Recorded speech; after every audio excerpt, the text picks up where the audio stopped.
Hi guys, good morning, welcome. If you are the first time to join the ITS seminar series, my name is Siwei Hu, a third year PhD student at ITS, and welcome to the ITS seminar. And today we are very happy to have Professor Yingling from University of Minnesota to give us a talk on the digitalizing living experience, well-being, and equity promotions in the everyday city. Professor Yingling is a professor of urban and regional planning at the Humphrey School of Public Affairs at the University of Minnesota. Her work puts human well-being and people's lived experience at the center of the designing urban infrastructure and technology solutions. Her human-centered research has not only helped urban planners create healthier and more equitable cities, but also led to patent and commercialized digital systems to measure and visualize the spatial temporal patterns of human activities and well-being. Her collaborative scholarship has attracted more than $20 million in research grants. And please join me in warm welcome to Professor Fan. Thank you, Professor Fan, for giving us a talk today. And I'm going to give it to Professor Fan for the screen sharing. And if you have any questions, please type them in the chat box or please raise your hand. I will shout out the questions to Professor Fan. Great. Well, thank you, Sue, for the warm introduction. I'm very honored to be here to share my research. And it's a very, a recently completed projects. A lot of work that I'm going to present today has not been published. So it's kind of very exciting to be able to share, the relatively new research, and I look forward to the feedback that you have for the work that I present. Before I share my screen, I actually wanted to do a quick experiment. If you are comfortable, turn on your video camera. I wanted to do this quick experiment. Sure. Because Professor Fan, yes. Just a quick note. Since research is not public, do you want us recording or just not record? It's totally fine. Although the research has not been published, but I'm totally fine with sharing it. But thank you for asking, Soy. Yeah, just concerned. Yeah, it's totally fine. No, I just wanted to mention that the reason I mentioned that it has not been published because I kind of want to let you know the findings are preliminary, and I look forward to your feedback. Yes. Yes, so this my presentation is about well-being, but well-being have many aspects, and one aspect of well-being that I'm particularly interested in is emotional well-being. So in other words, it can be mentioned as referred as happiness. So you may have the question that why planners, urban planners, or transportation engineers should be in the business of making people happy. So I wanted to illustrate kind of the importance of understanding or measuring happiness using this quick experiment. So a question I have for you is that when people are happy, what they typically do? Like, what are the things that people typically do when they're happy? They might boast about their happiness. Right. They may talk more, right? But I think, Michael, what do you think? I'm unmuted, so take advantage of that. That's a pretty philosophical question, I think. I mean, there's things I do and then I become happy, but I can't think of the other. Well, yeah, so that's like playing sports, doing aspects of my job, teaching, research, being with my family, being with my friends. I think those are probably the main things that make me happy. Right, so you become more active, right? You play sports and you become more willing to make social connections, right? You want to, broadening your network, your social network, you are broadening those activity options that you have. But what I wanted to mention is that, common thing that we do when we're happy is that we smile, right? So we just smile. But there are also research showing that if we simply, make the expression of a smile, like even just put a pencil between your teeth, just to make that smile face and look at, kind of each other, you will feel a little bit of happiness, actually. So have those findings been replicated? I know there were some social science experiments 10, 15 years ago that have not been replicated. I was wondering if that one has. I believe so. I think this is originated from a researcher. I think she actually presented it in a TED talk. Nice.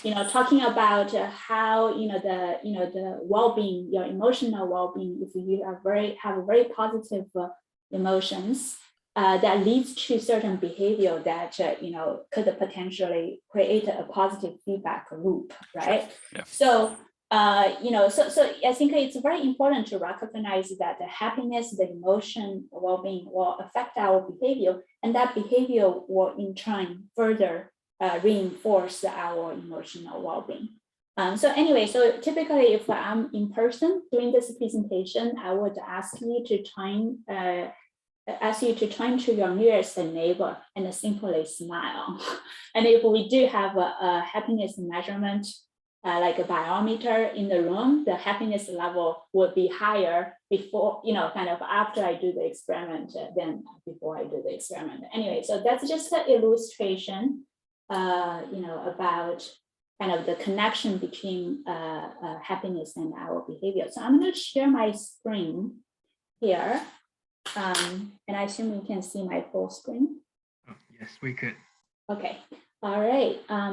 So today's presentation, I kind of have those 4 parts. We'll talk about the motivation, the theoretical background, the hypothesis that we developed. And then I'll talk about the technology we developed at the University of Minnesota that particularly useful for study people's emotional experiences throughout the day. And then we'll talk about the data collection effort we recently completed at the University of Minnesota, the data and the variables that we generated, and then the analysis we do and leads to findings and discussion that we're going to have. So one particular theory that I draw upon for my work on people's emotional experience in the city is this so-called the broaden and build theory of positive emotions in psychology. Just for information that this is a very much emerging field in psychology research. Previously and traditionally, psychology research tended to focus on negative emotions such as anger, anxiety, because much of our mental illness originated from those negative emotions. It was until about 15 years ago that there's a lot of development and a group of researchers, they kind of created a new field in psychology research called the positive psychology. And Barbara Fredrickson, who is actually a professor at the University of North Carolina, Chapel Hill, she developed this theory called the broaden and build theory of positive emotion. And this theory established the causal link between our daily happiness, something that is quite momentary, like it's time dynamic, right? I'm happy at the moment, but I'm not happy at the next moment. Is very important to long-term human development outcomes. So like a resiliency, enhanced survival, even career success. This theory fundamentally is about kind of when you are happy, you're more likely to broaden your thoughts, broaden your activity options, and create new connections or strengthening old connections. And those behavior, the broadening behavior, leading to the building of enduring personal resources, because you do all those things and then you have enhanced social support, you have more resilience, you have more skills, you acquire more knowledge. And that that's this building aspect lead to enhance the human survival, and enhance the human health and the fulfillment. So traditionally, positive emotion is often being considered as an indicator of well-being. So you're happy means that you feel good, but does not necessarily lead to you have a more successful life. But this theory is so fundamental that it's basically established a causal link between kind of between happiness and this long-term human development outcome. So I think a few takeaway points from this theory: positive emotions can be shaped by human behavior, and the positive emotions contribute to long-term human development. For urban planners and transportation engineers, right? Anybody who contributed to the maintenance and development of urban infrastructure, right, in our city, we need to think about how we can leverage the environmental behavioral emotion connections, because if we can create happier cities, if we can design happier cities, it means that we can contribute to long-term human development. And then certainly, I think both in the United States and also across the world, that more people consider that happiness should be the measurement of the societal performance rather than use the economic indicators, GDP. So United Nations actually recently, they started to publish a World Happiness Report. I think it's just moving away from the idea that human success is being measured by economic indicators, and it should be more about human flourishing, that be able to have a successful, kind of satisfied, have a high life satisfaction. Another set of theory that I rely upon is from sociology, and it's basically critical theories. Now, many of you may be familiar with the critical race theory, but critical race theory is just one specific theory in this large cluster of critical theories. Feminist theory is a critical theory. Post-colonial theory is a critical theory. And most critical theories in sociology is about offering a critique of society and culture, and to reveal that there is power structures that very much prevalent in our everyday life. So it's very necessary to study the lived experience of real people to reveal and challenge power structures. So critical race theory is essentially about, understanding that there are power structures. There's between white and persons of color, right? There's a systematic racism. So we have to understand that our environment, the way we make decisions, the way we, develop policies is very much rooted, in those power structures. How can we challenge those power structures, right?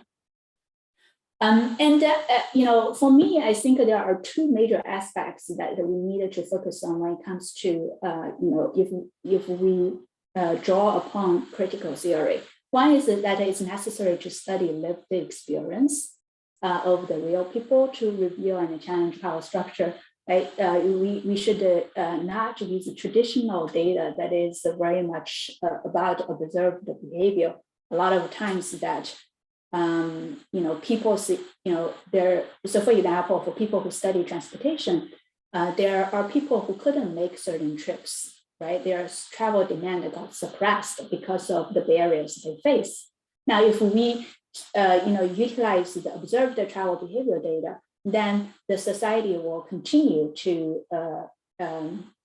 ignore that set of suppress the travel demand, and not seeing that how, the travel demand is very much, travel behavior very much reflects the power structure, the barriers that we have in the society. So it's very necessary, to try to understand the kind of the lived experience of real people, and especially the lived experience of socially marginalized groups. right? So centering the margin is another aspect that we want to, highlight when it comes to revealing power structures. So it's necessary to make the perspectives of socially marginalized group rather than those of dominant culture the central axis around which discourse revolves. Now, how we extend this set of theory in sociology to urban planning? Well, if we think about our urban systems, much of our urban systems or infrastructure systems, they are socially constructed.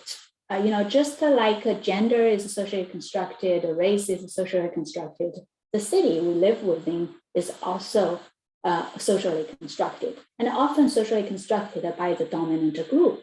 Now, if you have the built environment socially constructed by the dominant group, who more likely to feel good living in that built environment, right? The dominant group.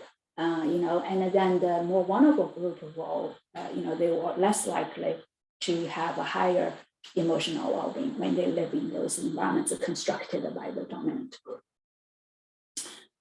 So based upon drawing upon those theoretical foundations, that I developed a kind of a hypothesis on people's daily well-being.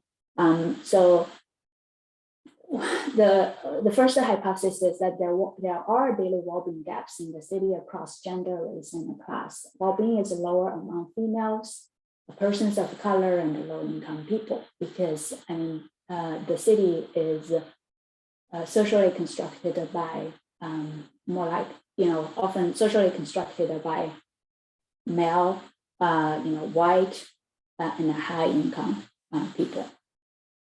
And the gap is sensitive to patterns of daily activity and environmental exposures.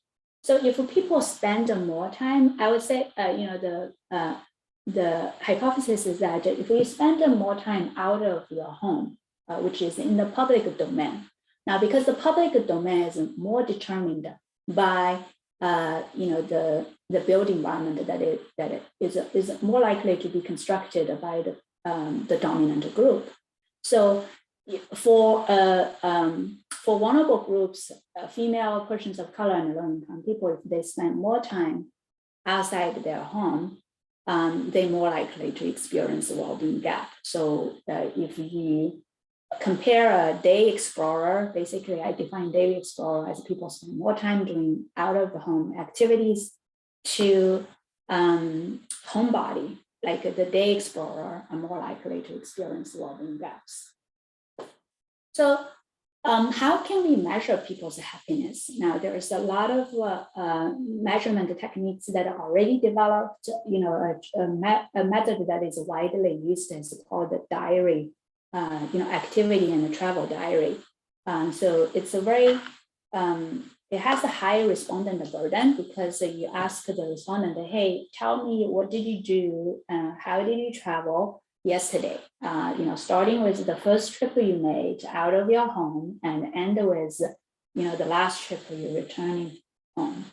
And you needed to ask this participant to recall all details, like who did you travel with? What was the origin? When did you make this trip? How long was the trip, right? So all those details, and it's very much recall based.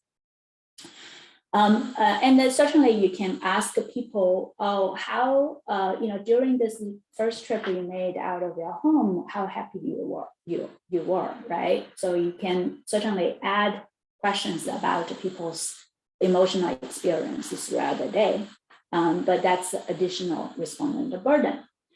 So at the University of Minnesota, we have been developing a digital system, which is a smartphone app. Since 2009, actually, we have been, it has been a very long process. So in 2009, we started the first project, developing this app. And then in 2017, we received a patent, for this digital system we developed. And in 2018, actually, 4 years ago, we launched a startup because the university encouraged us to explore the commercialization opportunities. But anyway, so this digital system, the central, central innovation is to combine objective mobile sensing and the subjective human input. And because the smartphone has those built-in sensors, and the smartphone has a computational capability, so there is some local machine learning that we could do once the smartphone generated sensor data. So utilizing smartphone sensing and machine learning, smartphone-based sensing and smartphone-based machine learning, we will be able to kind of automatically detect the daily activities and trips, because we know that, oh, you're not moving, right? So therefore, you're in this activity mode. And when you make spatial movements, we know the speed and we know the acceleration, so we can pretty much predict very well that which mode you use. We also developed the machine learning algorithms to predict your activity type. So if you are at a shopping mall, right, we can query Google Places information. You're at a shopping mall during midday, and you did not, you spend kind of 2 hours there. I mean, very likely you're doing shopping there, right? But our activity prediction machine learning algorithm is, I think, less accurate compared to travel mode prediction. Anyway, so what's nice about smartphone is that it also allow the provision of an interface that user can put additional information that the app simply cannot, is not smart enough to generate, right? So there are certain information that I think we have to rely upon human input, such as who did you travel with and how happy you are, right? The subjective well-being information needs to be inputted by human. So what we have is this, this is kind of our main interface, like a calendar view is very much automatically generated by using smartphone sensing data and the machine learning algorithms that we developed, in the back end. And then, once we, generated this sequence of daily activities and trips, so activities are shown in, black font, trips are shown in green color there, and then the temporal information and the spatial information are all automatically generated. So user don't have to put in any information like, how long I stayed at home, when did I leave home, and took this car trip, right? And the user do not need to provide kind of origin and the destination information because the phone has a built-in GPS, can capture all that information. So then I think what user can do is that, okay, each of those episodes in the calendar view is clickable. So they click in there and they can provide additional information. For example, who was with you during this activity or trip? How did you feel during this activity and trip? So this is the technology kind of we developed at the University of Minnesota for very long, for more than 10 years. And we call it the digital day reconstruction. So it's similar to, kind of the traditional day reconstruction conceptual wise. But because the combination of the integration of mobile sensing, machine learning, and then this, momentary survey, we call it a 3M approach, mobile sensing, machine learning, and a momentary survey, that we create this very unique digital day reconstruction system that makes the collection of people's daily activity trips, trips, and emotional well-being data much more convenient and also more comprehensive, as well as with lower respondent burden. So this is just an illustration, the timeline illustration of the type of data we collect. So this is a data, we collected data from about 400 participants in the Twin Cities region back in 2017. This is one particular participant, and this participant's 7 days of life in temporal dimension, in the time dimension. So we have 7 days, right? And you can see that the wider bars, the horizontal bars, the wider bars represent the activity and trips they do, okay? Trip are showing kind of light yellow color segments. Those are the trips. And then the purple blocks essentially is work. And then we have a blue blocks that is home, okay? And then you can see a single bar under each of those sticker bars, right? Those single bars are indicating people's happiness, because for each activity and trip, we can ask people to provide a happiness rating. So you clearly can see some patterns, and this person is less happy during work, right? And is happier when it comes to leisure and recreation activities, which is orange color there. Also happier at work, happier at home as well. So this is the data collection effort that I mentioned. I just mentioned is that we did the postcard recruitment. We focused on 6 neighborhoods in the Twin Cities region. 4 of them are urban neighborhoods, 2 of them are suburban neighborhoods. And we had 3 low-income neighborhoods and 3 middle-class neighborhoods. So just wanting to make sure that we collect data from a diverse, a sample of diverse residents in the Twin Cities region.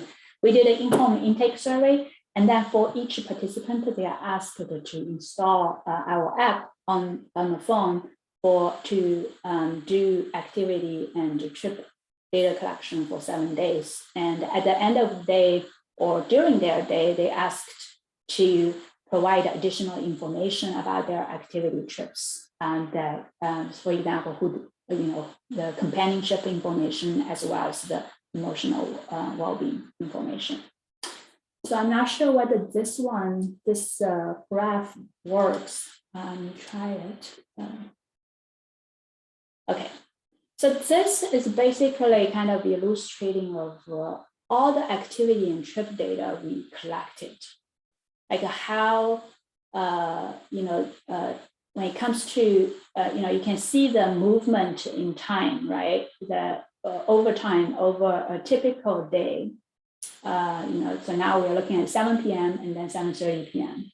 How many people engaged in work activity at home? How many people in our sample engaged in work activity? I mean, certainly during midday, that work activity is very small, right? The amount of people, engaged in that activity. Now it's 8 a.m. It's in the morning. You can see a lot of trips happening, and then more work activities, right? During mid-morning period. Anyway, so we had a target sample size of 400, but in the end, the 334 participants provide a very high quality data. And that resulted more than 1,800 person days of data. And also means, more than 1,800 person days, it's actually more than 20,000 activities. So here I'm classifying trip as an activity category here. Anyway, so it's on average, it's 11 activities. The app captures 11 activities per person per day. On average, each person generated 5.5 days of good data. When it comes to emotional well-being questions, so we asked 6 questions. So we asked, do you feel happy during this activity or trip? Do you feel meaningful, tired, stressful, painful, and sad? Now, there are many ways to ask emotional information. We utilized the 6 questions utilized in the American Times survey because some emotions, for example, fear embarrassed or feel loved, may not be relevant in daily activities and trips, right? Professor, a quick question. Yes. So can you clarify the person day? Yes, so person day is essentially, we got the data from 334 participants.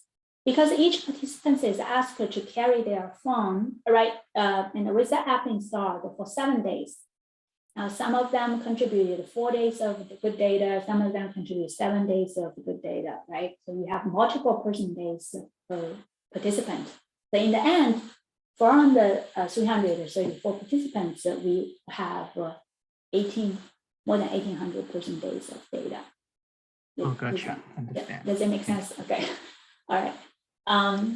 So, the data is really rich, right? Because now we have the sequential information of people's daily activities and trips, which is different from traditional activity measurement, right? Traditional activity engagement measurement is that, okay, out of 24 hours, how many hours did you spend at home? How many hours you spend on trips, right? So that's a summation of the duration, the total duration of the activity engagement or travel behavior. So we want to take advantage of the sequential nature of the data, not just simply capture the total amount of time we spend on each of those activities. So we worked with a biostatistician because in their field, they have many methods developed to analyze DNA strings. So we kind of converted the daily activity, those daily activity sequences into a chart string, so home would be HHH, right? And then we have trip TT, OO here is other, and then W is work, right? So for each person day, we have kind of a string of a chart string, and then depending upon how you do segmentation, we can say every 5 minutes I want to use a caricature representing that which activity the person engaged. You can do a 10-minute interval, you can do 30-minute interval. Certainly, if you use a 5-minute interval, you have much higher resolution, right? In terms of the sequence representation. Now, if you use a 30-minute interval, you lose some details. So once we develop this.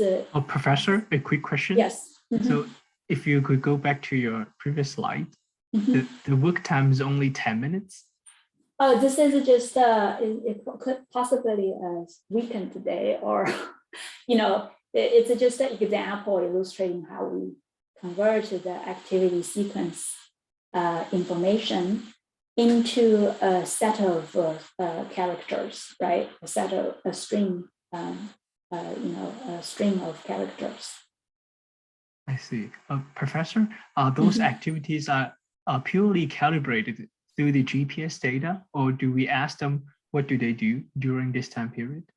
Yes, so this information, the activity type information, is basically the GPS data is very good at saying that this is activity, this is trip. And then for each trip, it's very good at saying, oh, this is a car trip and this is a walk and combined with a car. So that's a very high, it's the prediction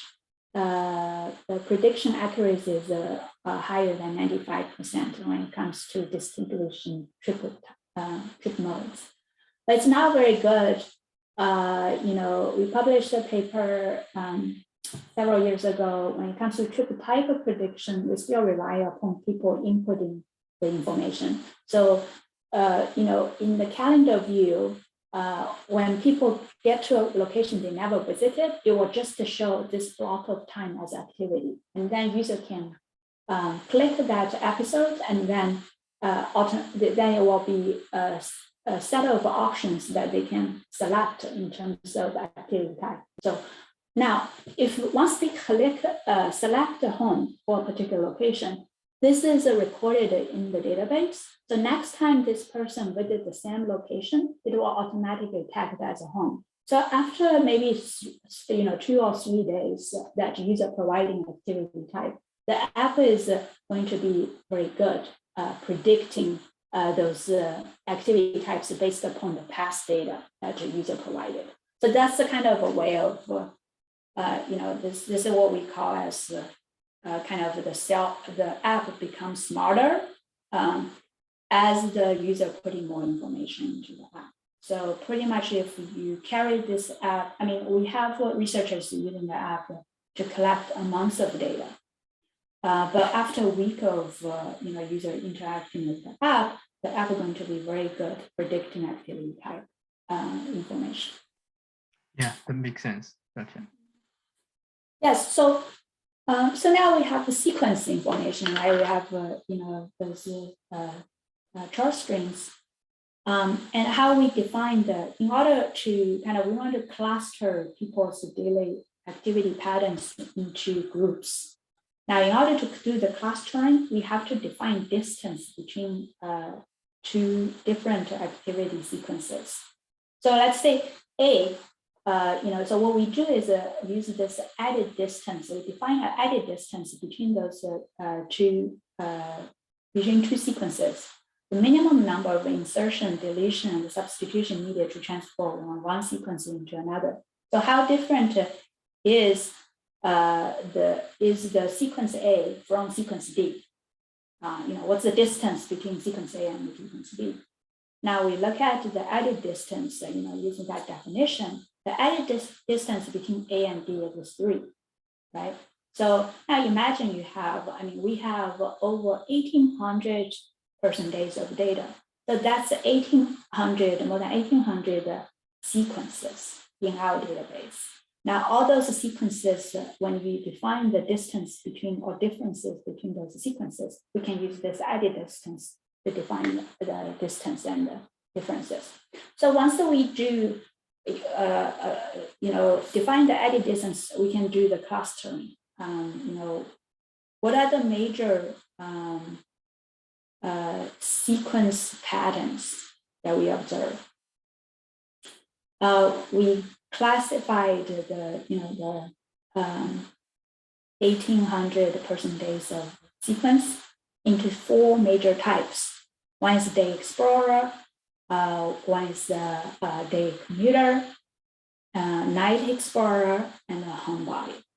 Now, each line you see here represents a person day of data, right? So the day explorer here, that's a total of 278 person days. You can see a very colorfulness a lot of color between 8 a.m. and 4 p.m., right? Those are the people doing a lot of activities, out of home activities during the day. Now, night explorer, you see a lot of color actually between 4 p.m. and 8 p.m., right? It's people doing a lot of activity during night. Now, commuter, you see a pattern that a lot of purpleness between 8 a.m. and 4 p.m. Those are people who those are the person days where people regularly commute. Now, homebody, you basically see, few colorness. Like this is a group. This is a pattern where you compare to the other 3 patterns, you see few colorness. So once we classify those person days into those 4 groups, we can develop, that's kind of a key explanatory variable. Yeah, I have a person raised a hand. Yeah, easily. Yeah, thank you. I have a question just on how there's a pattern. I don't know, how did you decide to sort all these person days? It's kind of increasing with time of day. There's a slope there, but then there's a backward slope. I don't know. Is there a reason how you order these trips? Yes, so it's basically, it's automatically classified using machine learning techniques. So there are many ways to do clustering. I think you can do k-mean clustering, nearest neighbor. I have to talk to my collaborator to figure out which exactly method that he used. But anyway, so that's why you not necessarily, because it's entirely based upon the data telling you that how many people doing, how many person days of sequences are belonging to Day Explorer. The Day Explorer, that tag, that label is what we developed. Once we see, okay, that this is the characteristic of the of the sequences cluster in this cluster. Then we call this cluster the explorer. But in terms of spitting out, like you can see that we have 1,800 the sequences, right? And then it goes into we use a method to classify, to see that how many, you can define a parameter saying I want 10 groups, I want 6 groups, right? So utilize the machine learning algorithm, you can get 10 groups if you want 10 groups, but it may not be meaningful. So we find out that this 4-group clustering is the most meaningful. Okay, so there's some level of, I would say, the researcher basically subjectively decide, how many groups, how many patterns that you want to have. Yes, Michael. Thanks. I have actually 2 questions that relate to these diagrams. We did something a couple of years ago that produced very, very similar results looking at how people use public transit on complex tours. Mm-hmm. We had the same sort of diagrams that were created, and we classified them as well using latent class analysis into different types of public transit users. Mm-hmm. Pretty easy probably to imagine what categories we got out of it. But the question I have is, our diagrams were basically, we only used data that was complete, and we are also organized the top to bottom days, if you want to call them that, by departure time from home. But it looks like you have at the bottom of each diagram, at the top of each diagram, something different. So what are these lines, say at the bottom of the commuter group, that looks like it's missing data at the beginning, and at the top there's information that has them already doing activities at 12 a.m. Mm-hmm. I just was curious. I mean, I can understand why people would do that. I'm just curious about the organization, that the ones in between, the majority of each group is clearly organized on when they leave home. And you can see the initial trip going from the blue at home to a yellow travel. Mm-hmm. Yes, that's a good question. So if you see the y-axis, right? So it's essentially from 1 to the n, right? So commuter is 606, right? So you have a commuter, that's a person day, right? First person day to all the way to 606. It's ranked. We purposefully rank it, so we could, present the data, this data in a way that it's just randomly showing this 606 person days of data. But here we chose to kind of, in a way that kind of you can clearly see, we first illustrated that people have missing data, have lots of missing data. And then we illustrate where people kind of had the work, the starting time of their work, right? Use the order of time to present those, person day, let's say, sequences. We could just make, kind of not using this presentation. No, I understand the purpose of the presentation, even the ordering. I just wondered, as you go from the first commuter in the group up to say maybe the 500th, you're getting increasingly later departure times from home. But then up around 500 or so, it looks like people are leaving earlier from home. I just wonder what's causing that ordering from bottom to top that causes, that doesn't have a not smooth necessarily, but transition from home to work. It just seems like around the 500th person, you now have people leaving earlier, and they don't appear to be making a trip. So maybe they're working at home, for example. Yeah, so the data, there are many reasons that, we have those kind of outliers, I would say, a little bit, yeah, we can call them outliers when it comes to commuters, right? Because there is a similarity among the 606 commuters, but certainly among the 606 commuters, there are, kind of variance, right? And the reason is because, so for example, you could have someone just simply classify, it could be when they classify the work, they did not provide the accurate data, or they did the work, like did the work overnight or night shift, right? So I think it's just a way, if you think about the data we collect, it's not going to be 100% without error, right? And also there will be some irregularities just because people have very different lifestyles. But in general, those 606 person days of data, they have kind of properness between 8 a.m. and 4 p.m. So that's how they got classified into group. Does it explain? I mean, I felt like I didn't not fully. Well, I'm not really concerned about the classification. That makes total sense. And I just was wondering about the ordering of the 606 people in here, because most of them seem to be organized by the time they leave home.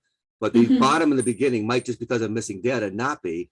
It's a minor point, probably. Let me move on to two more quick questions. One, I'm kind of interested. This displays something I've always kind of thought about.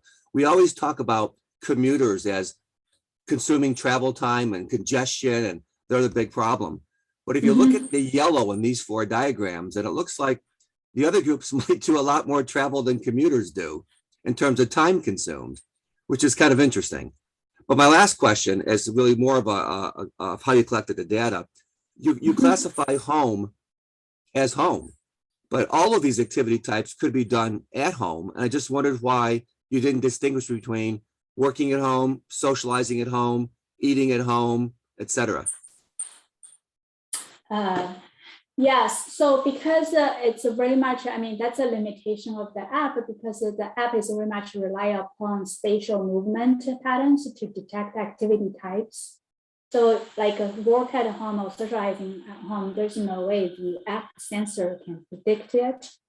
We do allow, so one of the projects that we ask people, oh, did you do gardening at home? Like we specifically ask, in the home episode question, and how long did you engage in this gardening question? And then some researchers want to ask, did you do physical activity at home, right? So it depends upon kind of which app questions you're interested in answering. Yes, so for this particular project, no, we did not distinguish the activity types within home. I mean, it could be, I mean, even though that we do combine mobile sensing with human input, there's still, if we want to collect a very comprehensive everyday life data, that requires significant human input, right? Because the sensor can only predict that much. So those activities, when I say leisure and recreation, that's out of home leisure and recreation. Those are the leisure and recreation activities that involve a trip. Yes. And then, here, I mean, the trip data is showing like in the kind of like a light yellow function, right? So people are, the day explorers and the night explorers certainly make more, spend more time to do trips for sure. Yes, so now those clusters can become a key explanatory variable, right? If you want to predict the emotions, so the dependent variable is our well-being measurement. There are many ways to combine the 6 emotions into an index to suggest a kind of whether the emotion is positive or negative.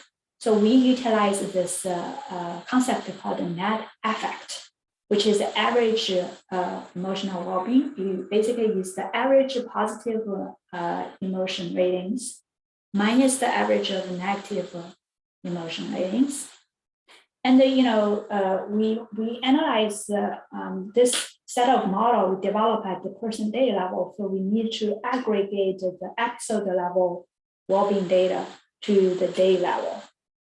And we use duration weighted method to do such aggregation. The key explanatory variables, in addition, because we want to look at the gender gap of the person of color, how white different from person of color, and then how low income differs from high income. So we have the 3 key explanatory variables we control for age, family structure, employment status, and a weekday and a weekend status. So when we just look at this is a simple comparison. It's not prediction.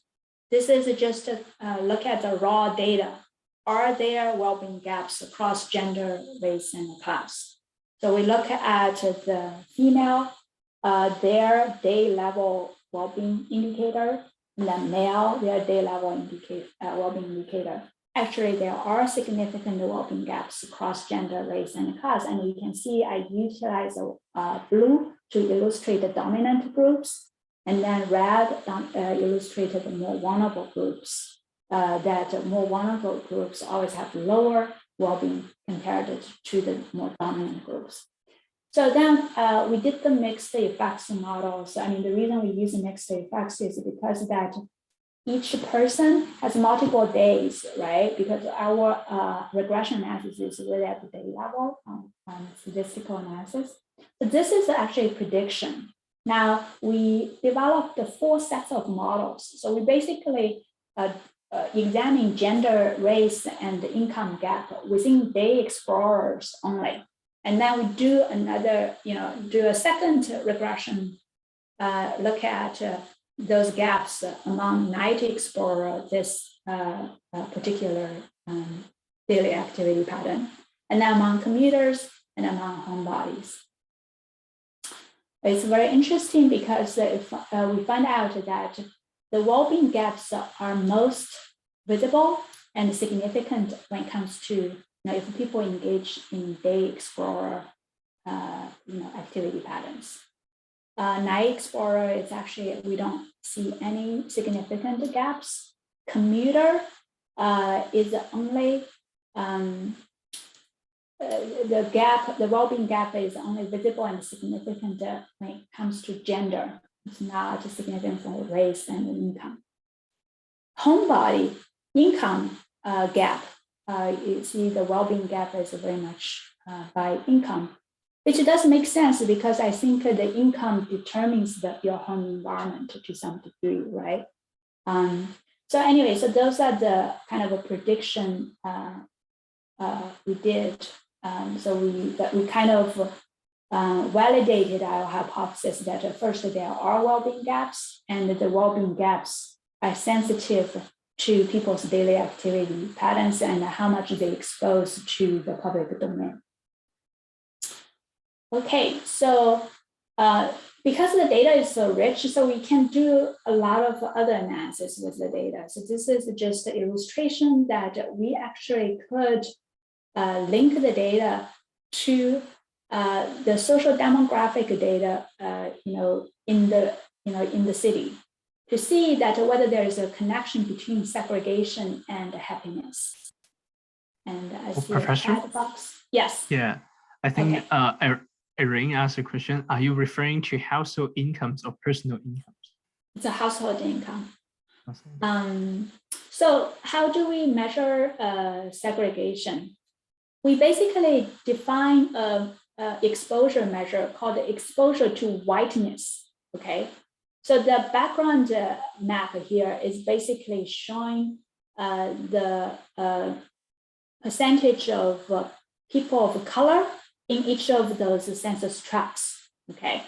So the darker color, you see North Minneapolis, that's a concentration of minority population.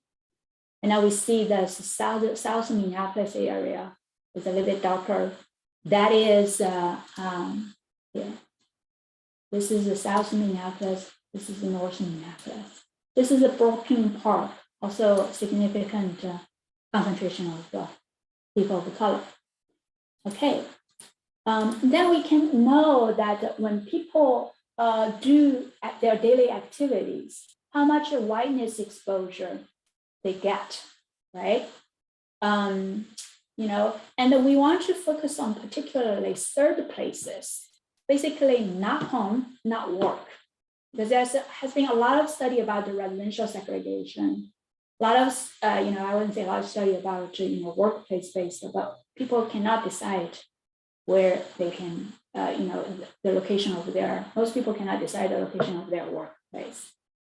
So we want to look at particularly how much exposure white gets to whiteness at certain places, and how much exposure that people of color gets to whiteness when they engage in activities at certain places, so non-home, non-work places.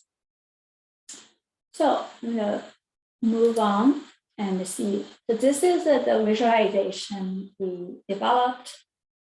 The purple meaning white, the orange means the persons of a color group, okay? And the RS, I'm sorry, it's not very, I mean, we're making those graphs more readable. That is exposure to whiteness, from 0 to 1. Now, if it's a 1, means a higher exposure to whiteness, right? So you certainly can see that white people are more likely to do their daily activities at neighborhoods that are with more white concentration, right? So it's a very high. I mean, now, if you look at the persons of color, that is orange, those orange parts, you see that there the amount of most of them doing activities at locations with lower whiteness exposure, like between 0.2 and 0.6, right? But with white people, their activity, daily activity, mostly at locations with a whiteness exposure between 0.6 and 0.9. Now, we also did some sensitivity analysis because although that we exclude home and work, we know that sometimes our daily activities are anchored at home or anchored at work. So what if we just exclude the areas around the home, areas around the work as well, right? To see whether this pattern still exists. Now the pattern still exists, right? So still you can see a significant difference, when it comes to exposure, whiteness exposure between white and the persons of color. Now, the y-axis is the emotions. So you can certainly see that, there are some significant difference as well between white and persons of color. So we did run a regression. We find that there is a segregation at certain places, white visit certain places with more whiteness. Exposure to whiteness has a significant positive effect on happiness among them, among non-Hispanic whites, but a negative effect on happiness among persons of color. But this negative effect is not significant. I mean, again, it's possible because of a low sample size. We did not have a big sample size for persons of color in our study, unfortunately. But anyway, this is a very important to see. Actually, exposure to whiteness is a significant predictor of people's happiness in daily life. We did some other follow-up studies. I'm sorry here. For example, we measure people's exposure to green space because we will measure people's exposure to whiteness, but we also can measure, as people travel to different locations, what's their exposure to green space. We found out that more exposure to green space actually reduce the gender gap in well-being. We also look at air quality, like how people exposure to air quality affects well-being. We did not find significant results there. There are many ways to visualize the data, utilizing the data. We did a transportation happiness map. It's kind of the first time we, a map being created and mapping people's happiness ratings. See, it's not doing the thing here. Okay, it's coming out. We for each trip trajectory, we have a happiness rating. So we map those to the Twin Cities streets and roads. and then we aggregate the ratings, right? And then when we aggregate it by mode and aggregate by time as well. So if we zoom in, the happiest road is actually the River Parkway along Mississippi River, which makes sense, but it was surprising to know because River Parkway is not meant to be for commuting, but it's the happiest morning commute road.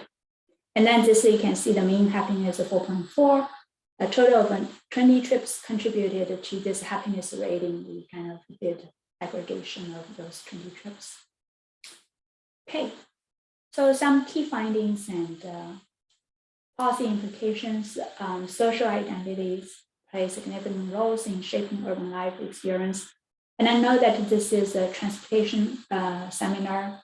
We actually did look at trip happiness only, and there are gaps in trip happiness as well, right? So although that in the presentation we looked at overall daily happiness, but we looked at just people's happiness during trips, there are well-being gaps as well. Racial segregation in large well-being gaps and green space exposure and access to urban gardening help to narrow the gender gap in everyday well-being. Now, I think I mentioned earlier that this work is kind of still developing, and I think the more ambitious question I want to ask is, can urban spaces enable positive and shared emotional experiences? Because urban spaces, a lot of it is kind of, we want to make it public accessible.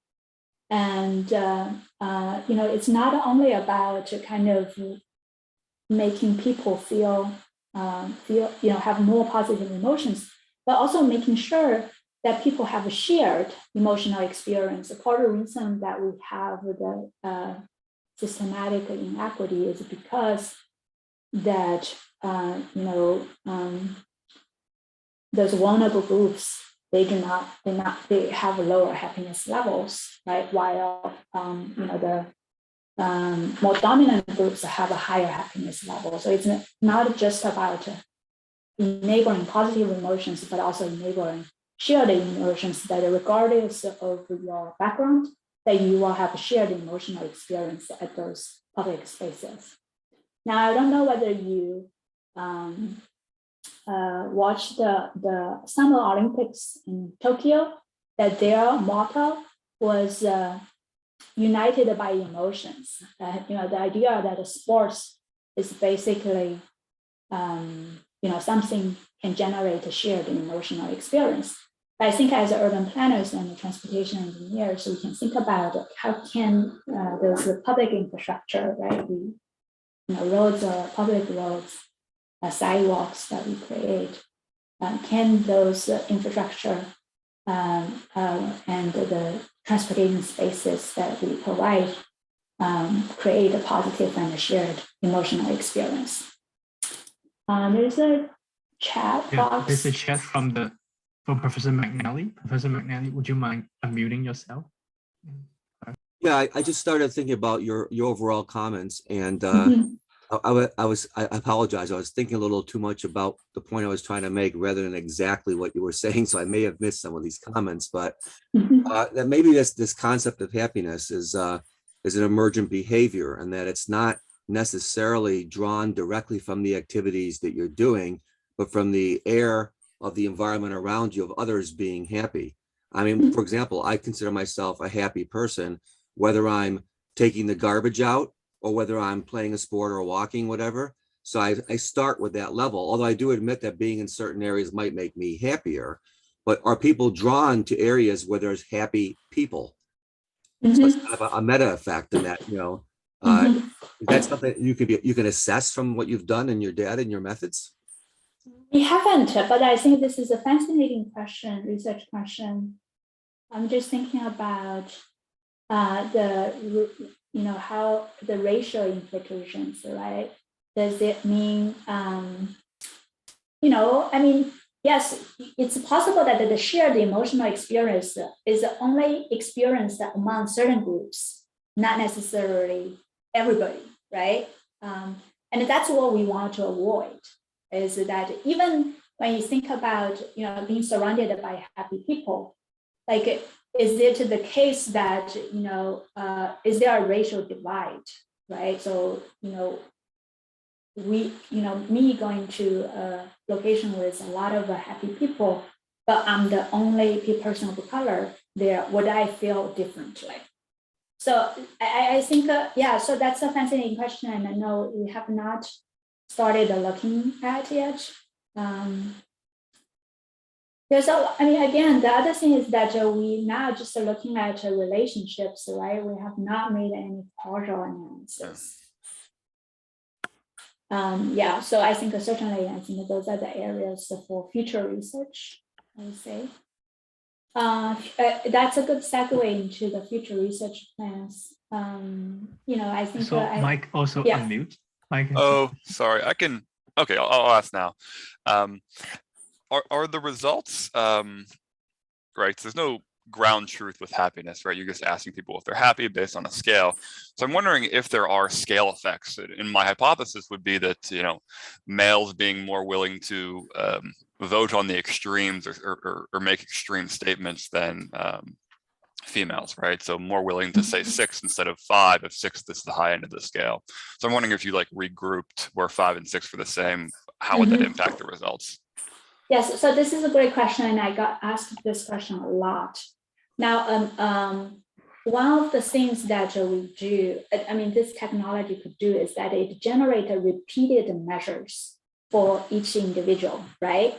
So when we utilize those mixed effects models, we somehow control kind of the inter-individual variations. So we actually control for all day net effect. So for this person, right? This person just simply rank everything higher, right? Rate everything higher. We control that. And after controlling that, we still get this significant relationship. Okay. So all day net effect is controlling for their ratings on happiness for all other activities in the day. Yeah, including home, including work. Because the prediction here is a third place happiness, right? Happy there at those third places. So I think that's why that you want to have repeated multiple measures for each individual, right? Then you can say that, well, this individual just rate everything higher than other people. Okay. Yeah, that would. You can control that. That would be a useful control. Wow. Okay. Thanks. So what I'm interested in doing, because if you look at my publications, it's very much, I did a lot of things, but now I really want to focus on kind of this well-being concept and people's lived experience at the center of urban research. And I think there are possibilities of this set of research contributed to kind of areas of grand challenges, and we can do more community engaged action research. I want to talk about happiness. People are just genuinely interested in the topic, right? And the possibility of building more partnerships. And also I'm interested in expanding research in the global South. So this is a proposal that hasn't been funded yet. So we're hoping to repackage it. We're looking at kind of how to do an experiment that if we allow people to do physical and virtual urban farming, how happy they will be, right? Will that affect their happiness, especially in the winter? So I think in California, you may wonder that why, if you could do physical urban farming, why do virtual urban farming? But in Minnesota, we have 6 months of winter. There's a very limited physical farming opportunities. So we, in those controlled environments, we can offer people virtual farming, kind of opportunities.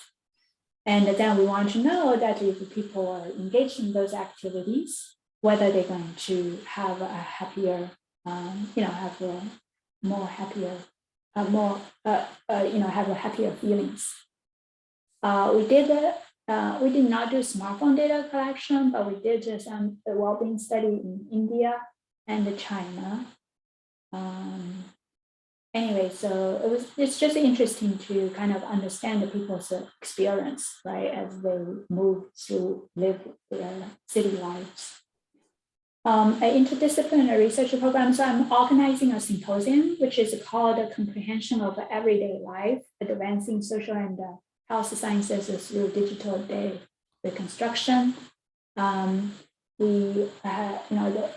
Our research has been supported by both National Science Foundation and the National Institute of Health.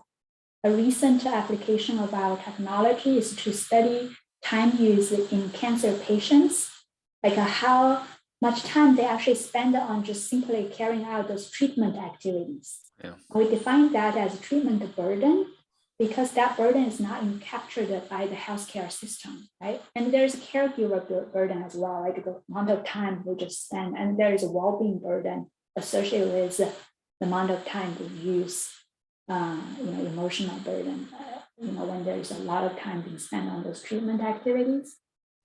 We also worked with researchers who try to measure stress level of older adults when they engage in transportation activities. Anyway, so I want to say that pretty much I would say 90% of my scholarship is a collaborative scholarship. I want to acknowledge my major collaborators, and Julian Wolfson and Geddes Menilicious are the two people I worked closely to develop the technology starting 2009. And I also work with researchers in civil and engineering, civil and environmental engineering, social ecology, geography, and also certainly public health epidemiology scholars as well. So I thank you for your attention, and that concludes my presentation. I welcome any questions you have. Thank you, Professor Fan. Please join me in a warm applause. So thank you, Professor Fan. Thanks for a Happy to very be here. excellent and informative presentation. All right, we still have 12 minutes for questions. Any questions from the audience? If I may, I'll ask the big question. Are these data available? All this information that you collected on the trips, distance, average speed, and start activity and end activity. Is it available publicly or? We have a version that is available, but not the detailed locations. So we kind of like, unless you will need it to be, we need to receive an IRB approval in order to share the location data. But the sequence data is completely available. So if you're interested, I'm happy to share that, de-identify the data set with you. So the location data set, we basically replace the actual location with the centroid of the block group. Because the location data is really detailed. You know where this person live, where this person work. So that's why it's identifiable. So for the location data, we don't share. It's not easy to share. We have to go through some procedures, but we do have a public shareable data set. That's great. Yeah, I'm not especially interested in the location itself, rather the distance and speed between activities. So that's great. I'll check it out.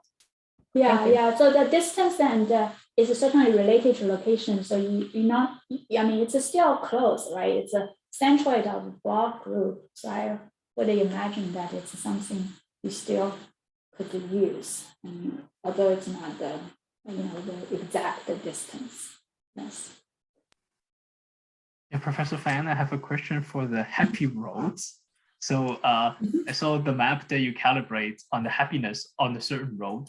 Are they just the happiness person travel? They happen to travel on a certain road, or can they imply some characteristic of the roads, like they are more scenic roads, beautiful roads, or something? We have, if you're interested, feel free to use, I'm happy to share the data with you. And we haven't explored, the data is just so rich. We haven't even, there's so many secondary data can be mapped to our data, right? There are researchers who use air quality data and map to our data. So yeah, I think that's a good idea. I put in the chat box. This is actually a publicly available online mapping platform. You actually can go ahead and play with it.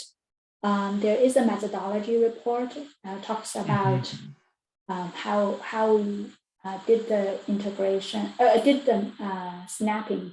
So we utilized the urban street routing machine to kind of snap those trip trajectories to the actual roads and the streets. No, we have not analyzed how the street environment would affect the happiness level.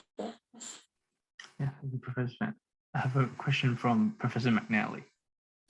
Hi, one more question for you. And this is a Yes. question, I apologize, because I probably should have asked very, very early. Okay. How did you actually assess happiness? Was it a response from each respondent? How happy were they? Was it a scale? Was it, how'd you do that? Yes, so we just borrow what the American Time User Survey do. They have a well-being module, so they ask 6 questions. The 6 questions is from 0 to 6. 0 is not at all happy, and 6 is very happy, how happy you are, the most intense happiness. And then a total of 6 questions. So they ask about happiness. They also ask about meaningfulness. They also ask about tiredness, stressfulness, pain, and sad. Now, you may have the question, why you needed to ask both the positive and negative emotions?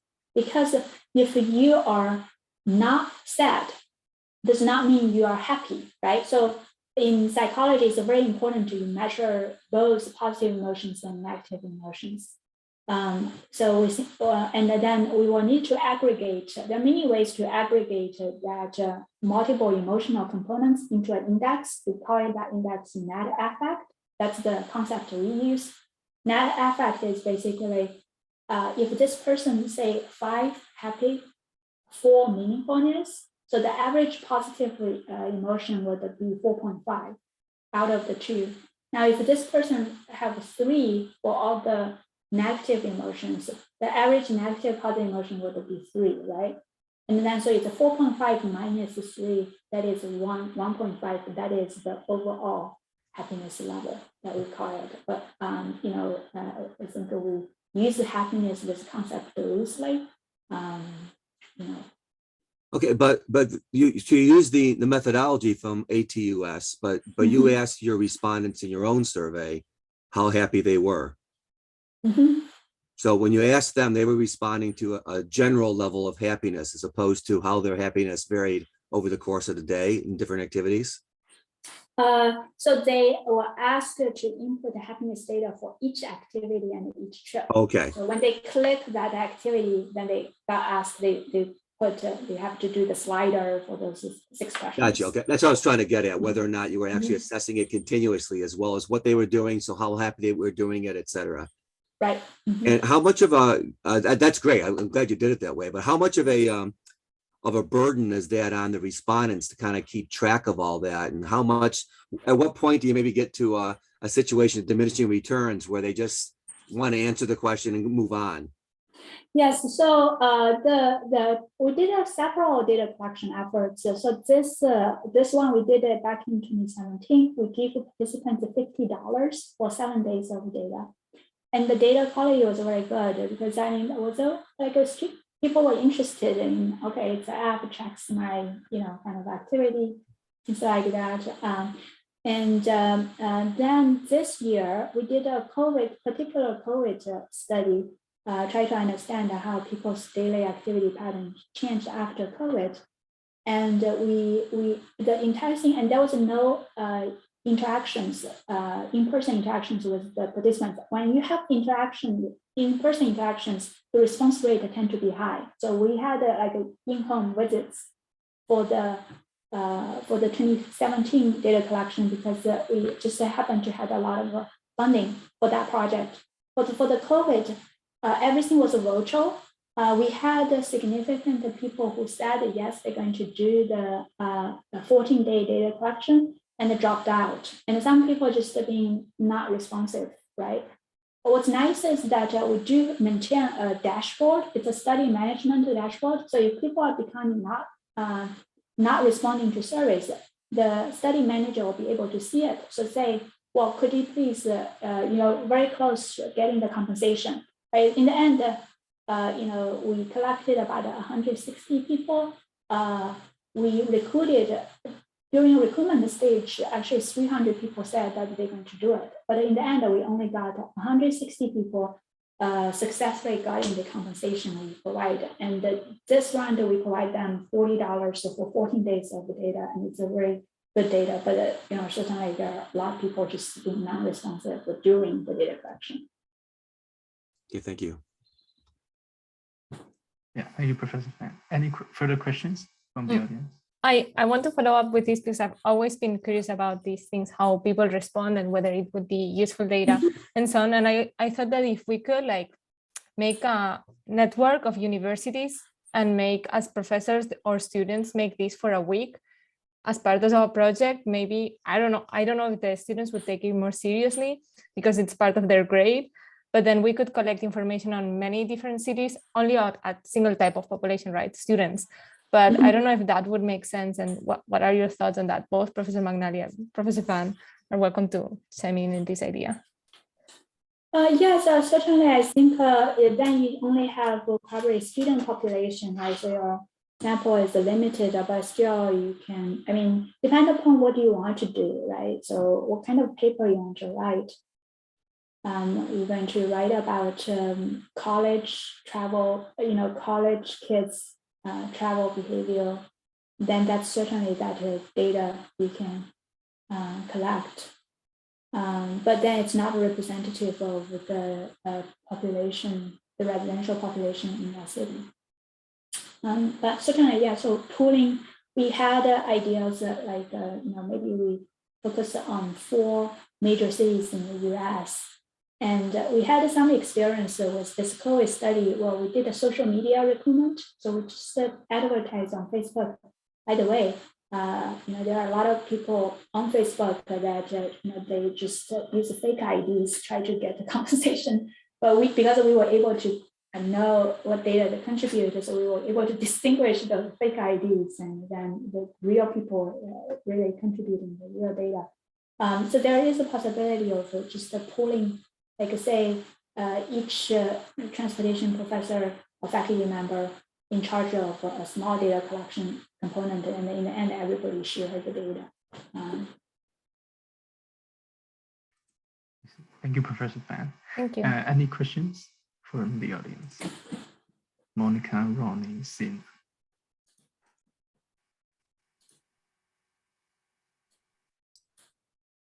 I like to not ask a question, but make a comment. Okay.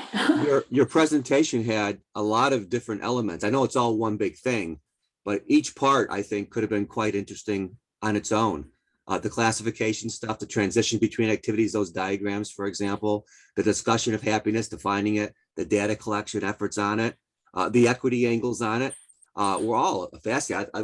This is one of the more interesting seminars I've seen in an extremely long time, maybe ever. So I want to thank you for doing this. If you don't mind, I'll probably be in contact with you afterwards to talk about this a little bit longer. Yeah, please.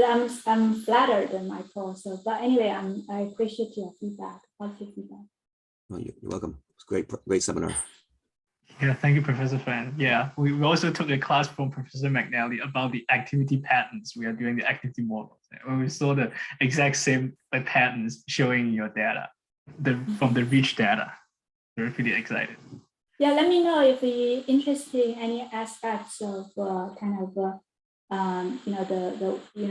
more information or getting the data we collected. Happy to share the data we collected. As long as we follow all those rules and the guidelines. Oh, thank you, Professor Fan. Thanks for your time again, and thanks again for your great presentation. Have a great rest of the day. Have a great weekend. Yeah, pleasure to be here. Thank you so much. Bye-bye. Yes. Bye. Thank you.